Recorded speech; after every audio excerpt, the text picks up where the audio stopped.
So, hi, I'm Ruth Plater.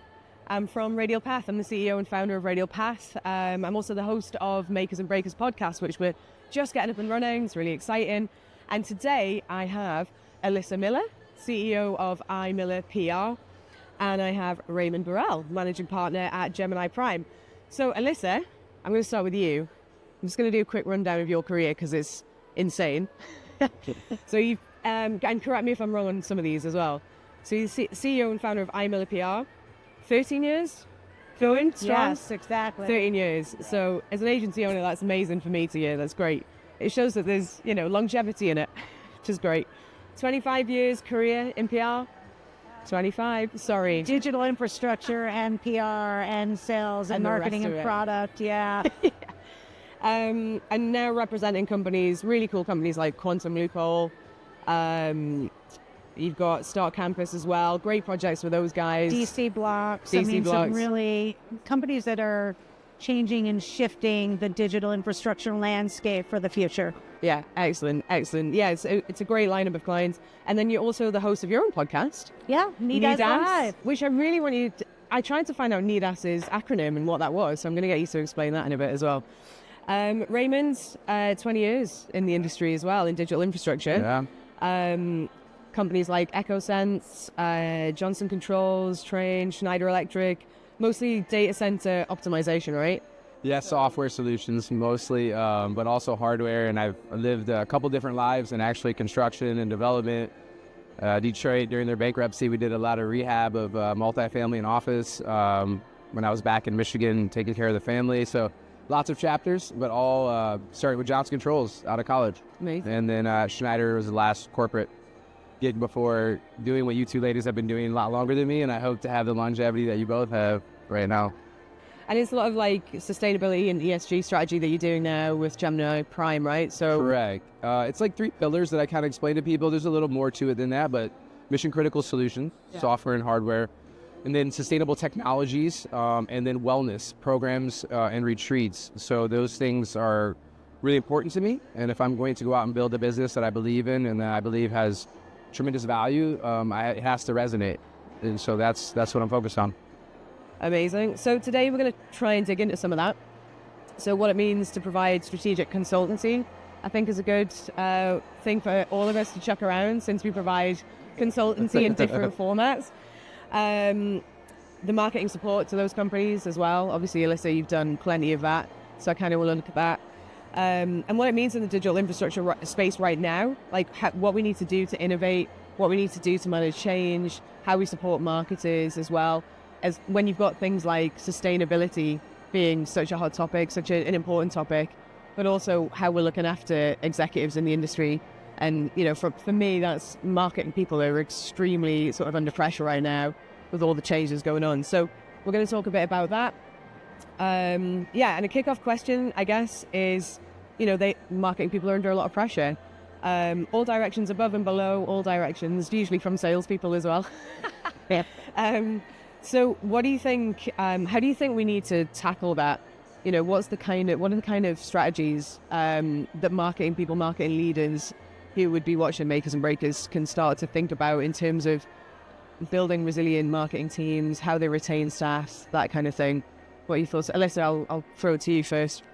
Sure. It's actually near and dear to my heart. It's what I'm working on myself for the viability and sustainability of my own company. Yeah. Right. 13 years, right? I've reinvented the company at least twice at this point to adapt and reshape what the needs are to meet the market demands.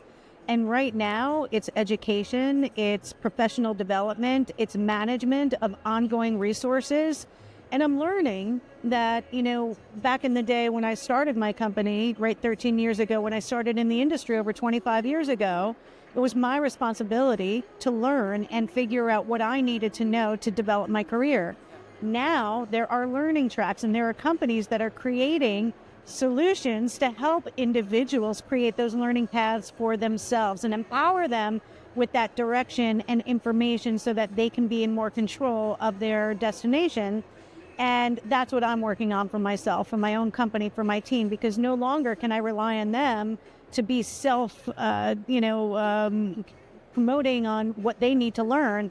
I need to help them because there's been so much that has been done in this industry that history is important to understand the direction for the future. Yeah. And do you think the individuals is it down to them anyway, or have you seen a cultural shift that people are not taking that responsibility, or is it just that it's more complicated? It's how you communicate. I think most people don't know unless you tell them, right? You have to give them that path. You have to give them the tools. You have to show them the way. And then they're self-responsible for getting on that path to deliver that.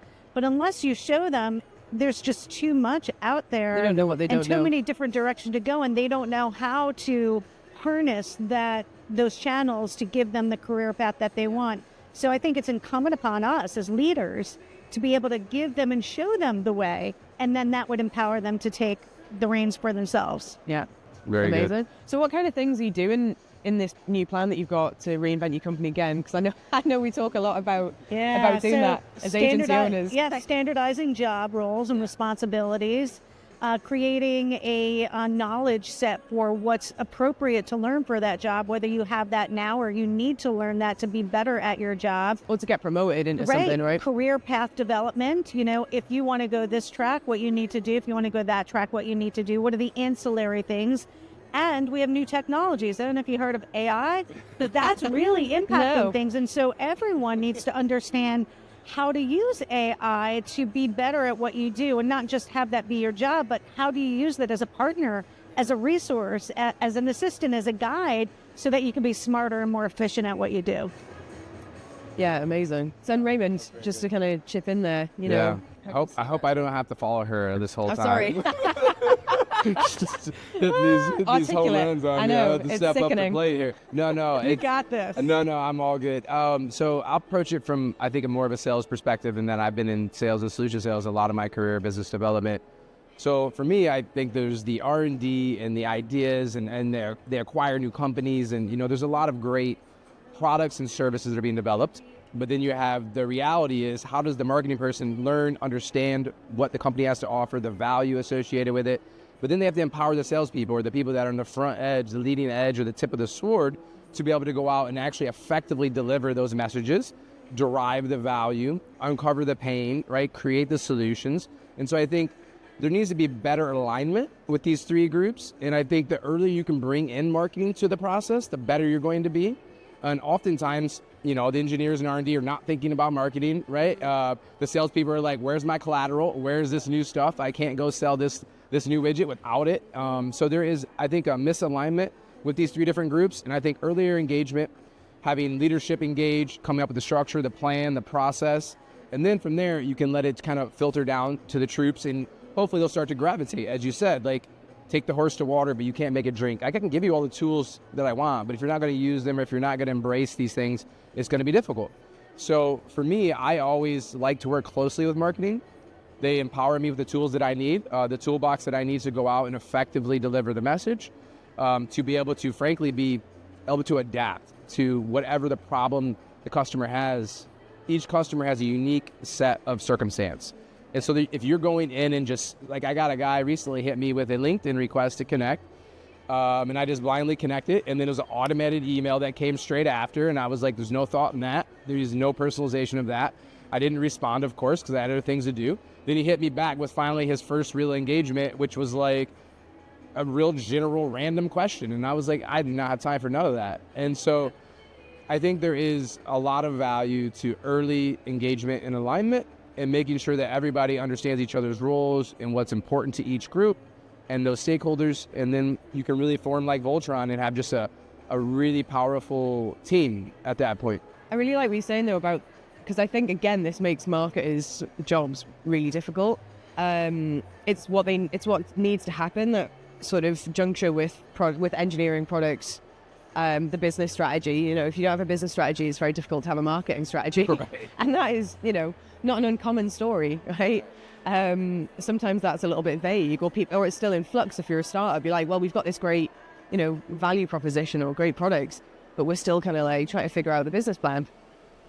So I think, like, when they're having to then also kind of go across the company, which I think is extremely valuable. Not everybody sees it that way. Right. And it should be a strategic function of the business.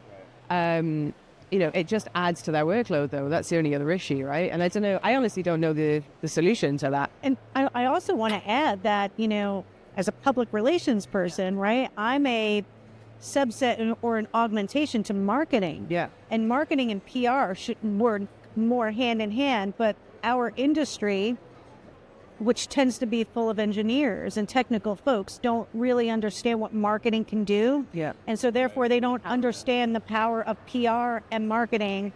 And there's the communication side of it and creating your messaging for internal and external and managing that reputation with your public and literally, nurturing your network, old tried and true ways of building a brand reputation in the market, which is augmented and propelled even further through exceptional marketing programs like what Radial Path does. Yeah, and what iMiller does, right? Well, it's complicated because there's so much, right? You've got the PR stuff, you've got your brand strategy, you've got your product marketing, which is, again, when you're kind of working really tightly with technical and product teams, and then you've got your growth stuff and your PR and communications.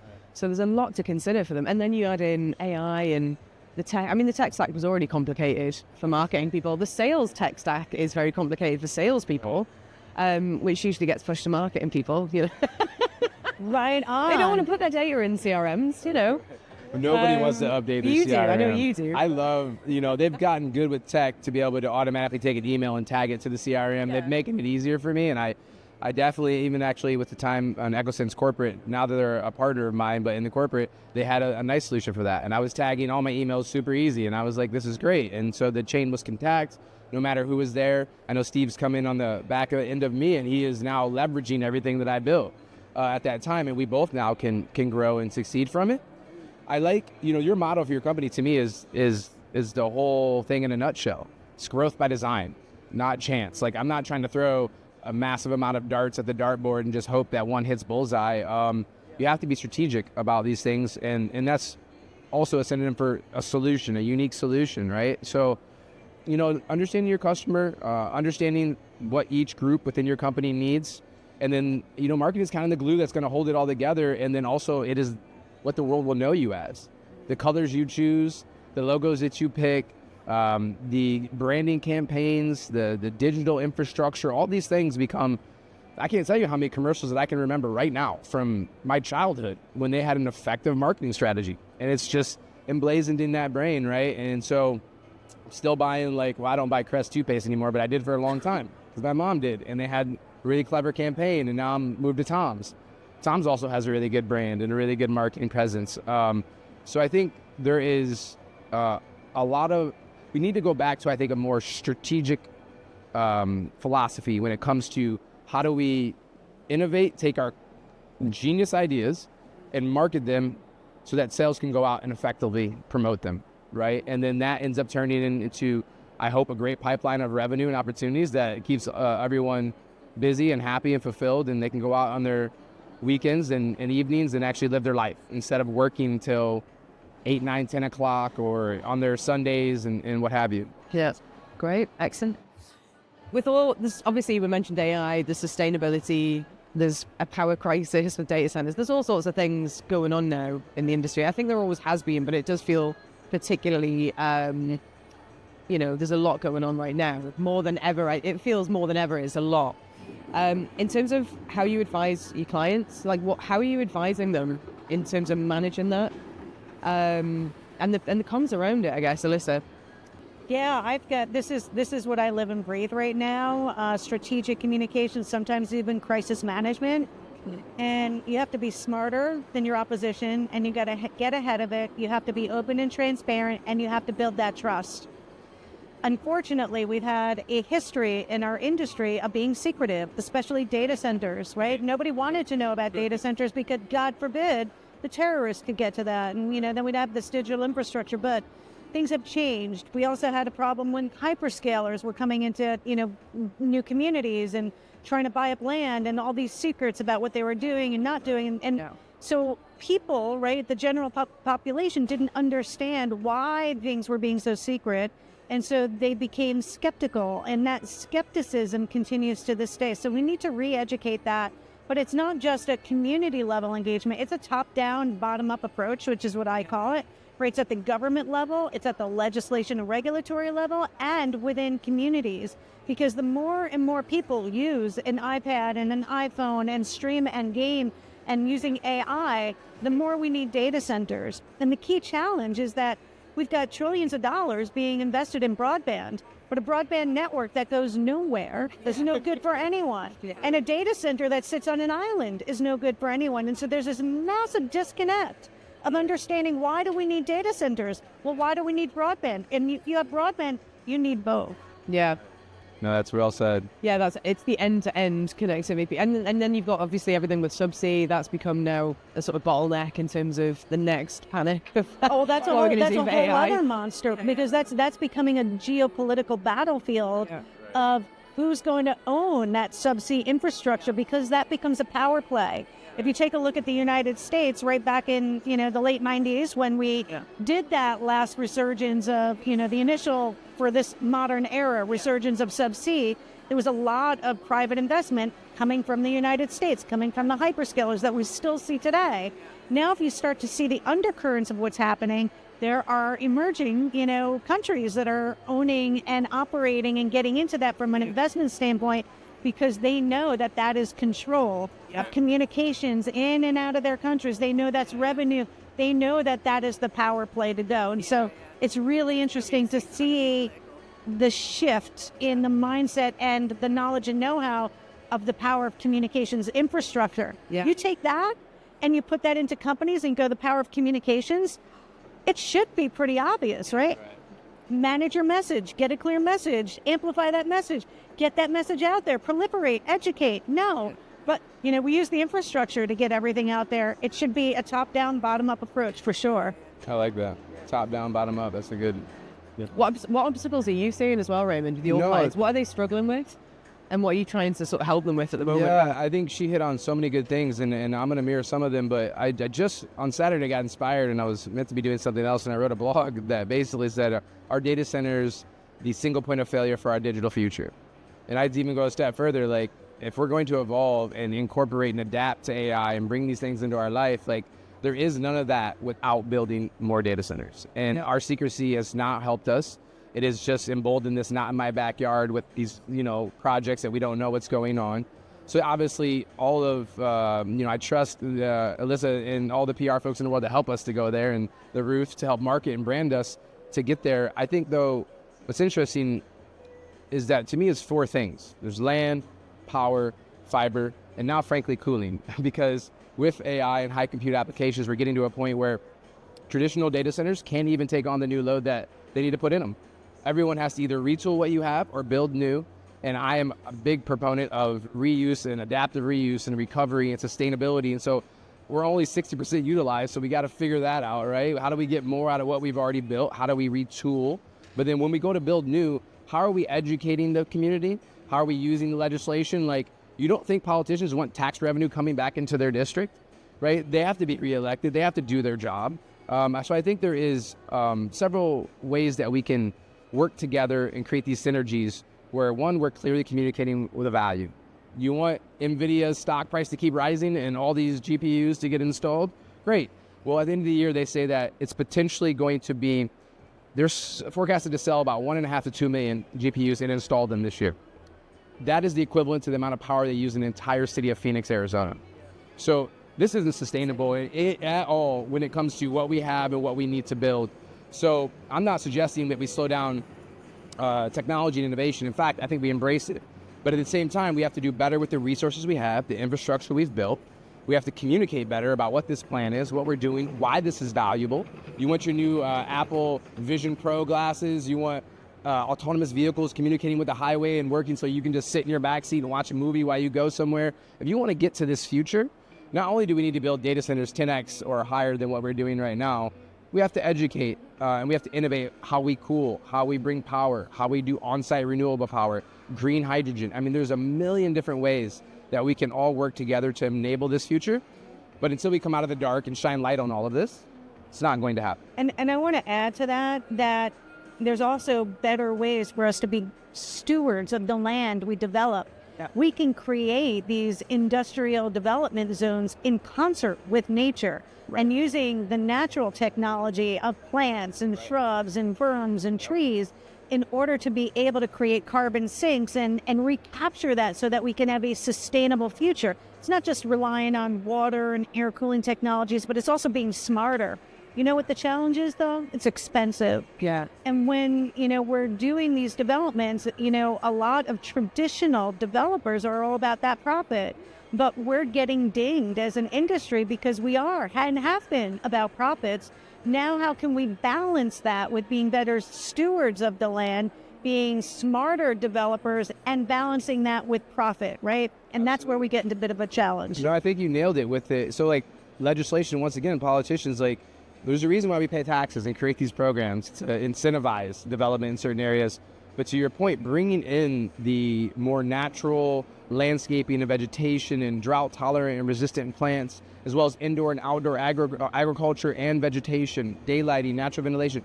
One, you can develop your land such that the community actually wants to be a part of it, wants to come there. What community programs or projects can be affiliated with that? How do we train the next generation of young people to be able to service, build, design, and grow this way? There's a reason why it's expensive. We've never invested in it.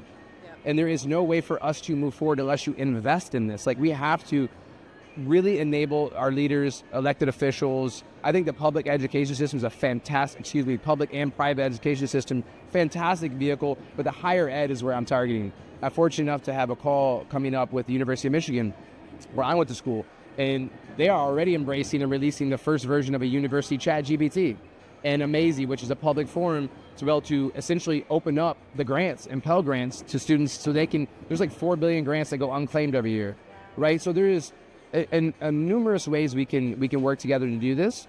But to your point, I think we need to really take a hard look at what do we value. And if all we're valuing is first cost, we're never going to get into life cycle costs, which is where we have to go, which I was going to drop this later as an answer to another question, but I'll just drop it now. That has to change, and I really see it changing. Nobody knew what environmental social governance was just not too long ago. Now ESG, there's VPs and execs in every company. Nobody cared about their sustainability report, and now everyone's scrambling to publish theirs at the beginning of every year.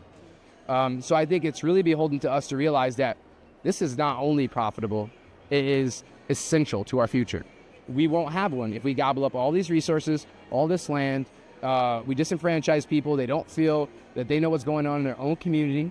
We get back to a local community, driven approach. And so top down, bottom up. I love that. That's just how we got to do it. So, well, there's a couple of things there. There's that responsibility, right? And that I think what you're doing nicely at Gemini Prime is you've got that ESG bit, but it's also that holistic wellness side of things. That sort of intersection between that responsibility to the earth, to sustainability, but to people, each other, to people. and all of that together, which is really cool. And I like the sort of combination of those things. But it's also become a whole marketing area, like you say. That's only really a recent thing, right? And you get all the greenwashing and everything like that, right? But you do get the feeling, and correct me if I'm wrong on this, Ilissa, I'd be interested to see what you think on this. It does feel like the industry's taking it very seriously now. Yeah. Maybe some more than others, but it does feel like it's no longer a sort of, we have to tick a box. No. And also we have to market that we're doing it, because otherwise, we're going to fall behind in terms of what we're doing with the competitors. It's expected now. Nobody's going to accept anything less than that anyway. But you have to be honest and transparent and, forthright with how you're doing it. Otherwise, you get accused of greenwashing. Exactly. And that would even set us further back. And so everyone's got to be committed to showing the reality. And if you're not able to do that, then get yourself set up so you can do that. Right. Don't say anything until you're ready. We all have these mandates, and we can be committed to doing that together. Absolutely. To the point of being strategic, right? Design this plan, right? Don't just haphazardly get into it when you're doing it in the best of interest, but you didn't properly communicate it. You don't have a good process or plan in place. You didn't consult the experts in the industry to do that. And then you find yourself there, right? I'll give a great example. So there's a company that, is working on some things, and I was asking them about how, what kind of reporting and things that they have. Well, we have to give this to the regulators in the state. I said, okay, when you're giving that to the regulators in the state, you realize then that becomes information that they can request through the Freedom of Information laws, right? So why are you making it difficult for people to get that information when you can just provide that information directly? Yeah. And so, it's little things like that that are so, like, people aren't thinking about that. They're like, well, they can get it there anyway, but why are you creating more hurdles why are you for making them it to difficult? do that? Right. Yeah. Right. When you could just be an honest and forthright, partner, and here's the information you guys are looking for. Just ask us for it. Why make them wait weeks and go through hurdles? I have an answer to that. People like that. What it's because we live in a world of mutual non-disclosures and huge legal teams and having to redline every document, and like we live in a world of litigious world where people are scared a lot of times to put that information out. So there is a balance, but I agree with you. Like, well thought out, publicize it, be transparent about it, because frankly, that's what the Apples and the Microsofts and every these companies are demanding now. Like, if you want to do business with us, you must show us how you're doing that, right? You must show us how you're bringing diversity into your workforce. Right, there is so many different ways to do that. I think we are living in a critically unique time in our history as a people. To circle back to why people are important, I think getting a better balance for what we value, how we go about our daily lives, how we prioritize who's important to us in our life. For me, there's been several gotcha moments and milestones in my life that have driven me to this place. I remember there was one distinctly, though, at Schneider. We had someone come in, an expert, and they were talking about the value of people to an organization. And they brought up this graphic that stuck with me since, and I know I have it somewhere, and I'm going to find it and dust it off and remake it, because it was a triangle. And this triangle represented all the costs that a business has. And the largest portion, another triangle, maybe 80% of that larger triangle, was the people. It was the cost of the people. So what's really driving your revenue? What is really driving your stock prices? Like, how are you really making an impact in the world? It is through the people you employ, and you owe it to them and us as a society to invest in them, to help them find balance, to help them, bring the right energy home and the right energy to work, so that we're all productive, we're all efficient, and we're living, obviously I have been accused of being idealistic, but in a, harmonious environment, right? Well, that's exactly what I've been working on in my reorg, right? My third reorg is all about empowering the people. I love that it's the third one, right? Third reorg. I think I've been through one now. Listen, if you haven't reorged or, revisited your company setup every 5 years or every 7 years or so, then you're unable to keep up with the changing times and things. So, every company has to do it. This is mine, all about adapt. The people. We have to adapt, and there's no question about it. How can internal marketers take that, though? And if they're building a team internally, can they kind of apply the same things, or is it a bit trickier? I mean, at an agency, it's a big company, and it's not big, but it's like you've got sometimes a bigger team, right? There's software out there now. Yeah. There's affordable software. There's free software. There are companies like InnoBoard, right? Elliot McCleve, who come into large companies to help design a ongoing structure that you can measure, monitor, enable, empower, all of those things, right? And there's tons of free resources out there, even LinkedIn as their, learning modules and things like that, which are great for marketers, by the way. And they're wonderful videos, but you got to spend time to cultivate that and take a look at it and create the paths, right? And put a framework in it. And what are we too busy doing? Yeah.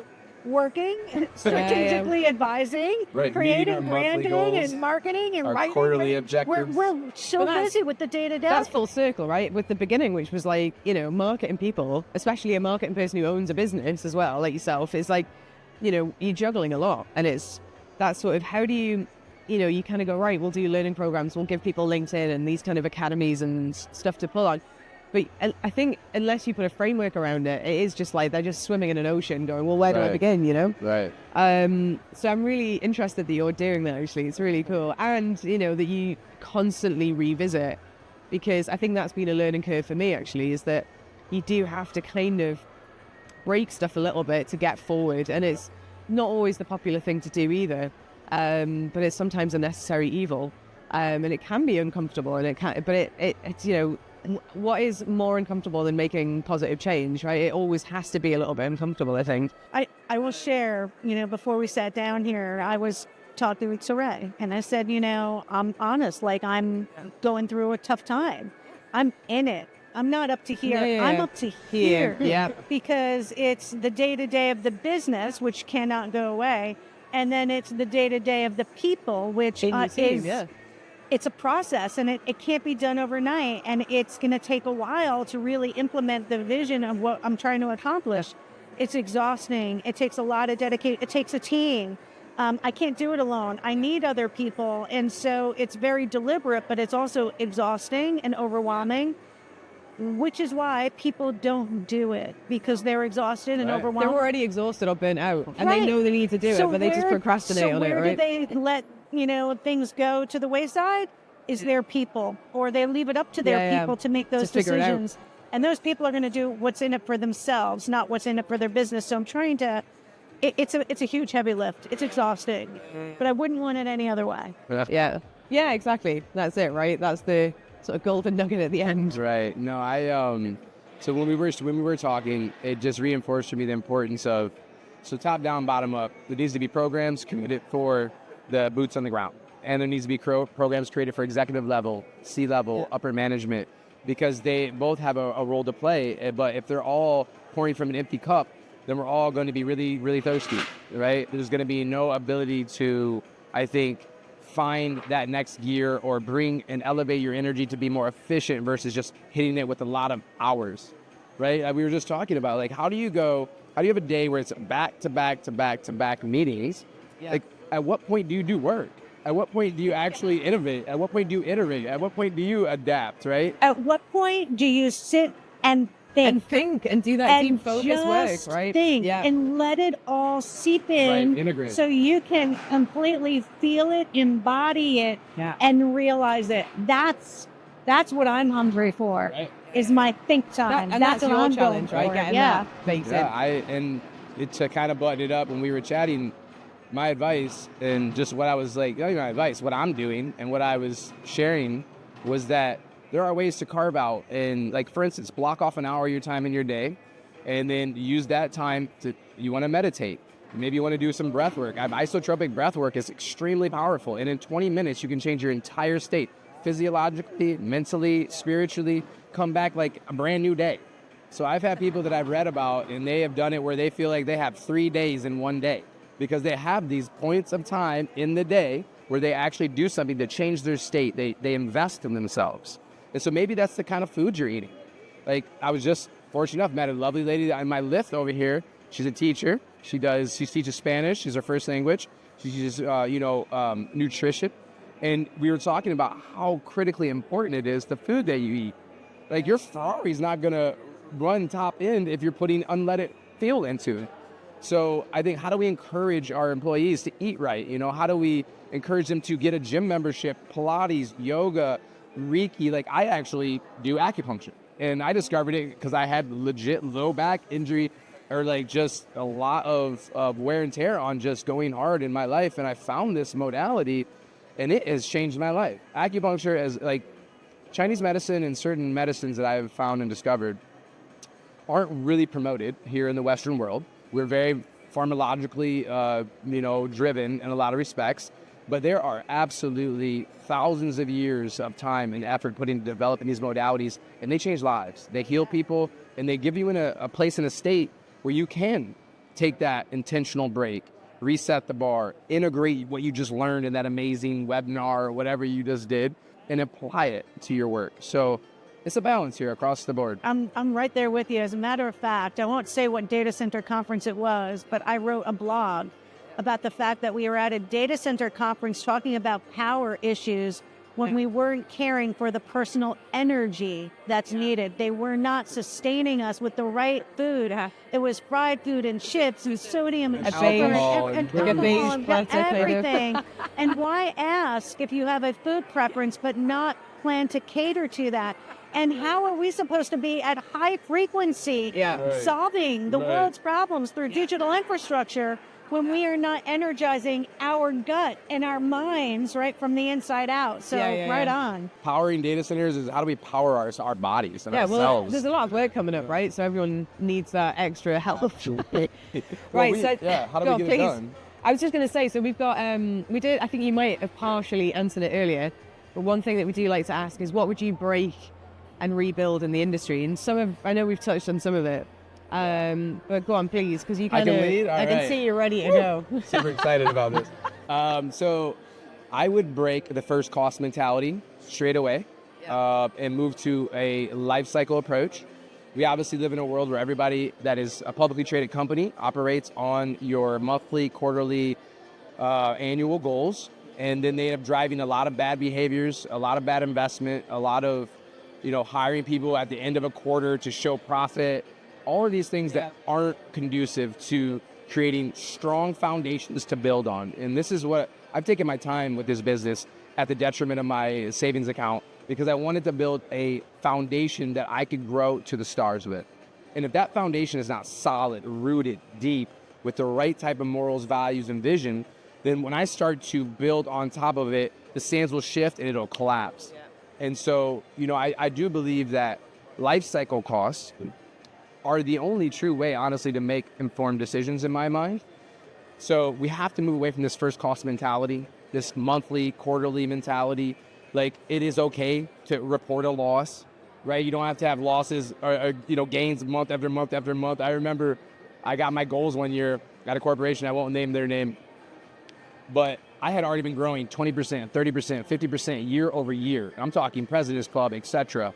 And then they came back with a goal that was 50% growth over a year where I already had 50% growth, blowing out all my numbers. It's because they'll take me all the way to the point of failure before they'll ever adjust. Right. And that affects my livelihood, right? I'm getting paid on how I perform. And so was that what the best interest of me developing my clients' businesses and their objectives and goals? No. Was it in the best interest of me and my personal livelihood and what I was doing? Absolutely not. It was in the best interest of those people get paid on corporate stock numbers and revenue. And so, for me, that is the thing that I would break immediately, and I would shift to a more life cycle focused approach and stop chasing this capitalistic idea of success. There is a different way to do it. I want to say I love that, because when people ask me, well, what's the solution to the environment? Well, if you're going to create something, it's your responsibility to be able to dispose of that, right? So product developers, right, that full life cycle, what do? They sell a product and it becomes your problem to dispose of.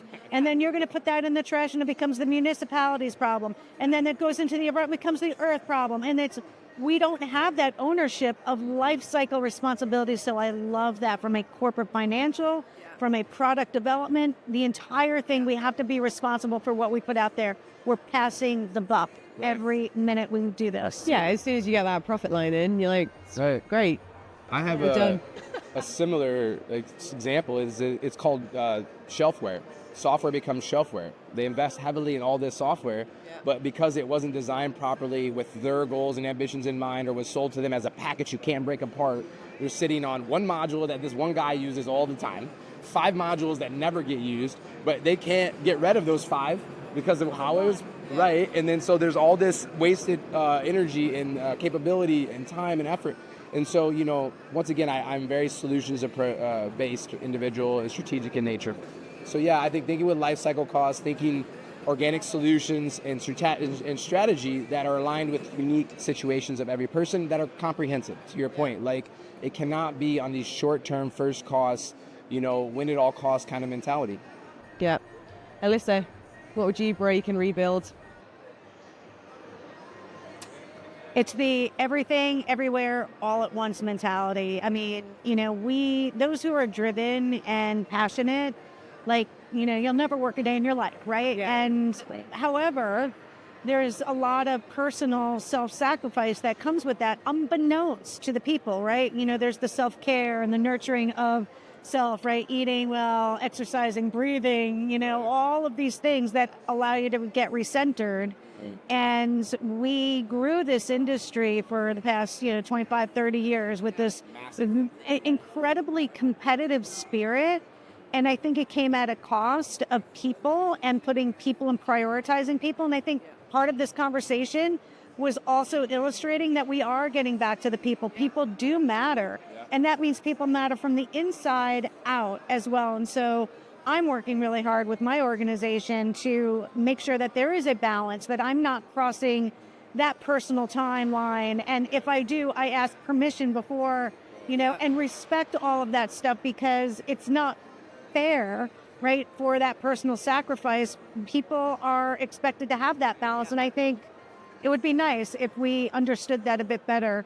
And I think we're only just starting to get to that. Yeah. The paradigm is shifting. I do see positive signs, right? But we have a long way to go, and I think talking about it, providing this platform, so thank you, Ruth, for being able to talk about it, is essential to this. And so I am all for it, and I am here to support both of you ladies whenever I can to this end. Yeah, to this end. Well, I think that's a great place to wrap up. We're at ICW, so there's lots of noise around. ICW 24. Music and bustle and hustle, which is lovely. It's going to be a busy event. I'll share that, my phone is right next to me, and I'm glad I put it to the left of my legs because it would have been an extremely exciting conversation with all the buzzing going on, happening here. But besides that, this has been a phenomenal way to kick off ITW, having this conversation. I do feel recentered and grounded already just by, thinking into these beliefs. We're all here to do business and help each other and really, stretch this industry into the next phase that we all need to go together. But we have to do that with self-care and self-love and admiration and respect for each other. Amen. And thank you. Thank you for this. Thank you, that guys. Was beautiful. Thank you for coming on. Of course. It's a new one, so we're just getting it off the ground, and I think this has been excellent. So thank you very much. And I hope you have a great ICW. Thank you. It's going to be a good one, I can tell. You too. And we'll leave it there. Thank you for being on. Absolutely. Yes, thanks, sir.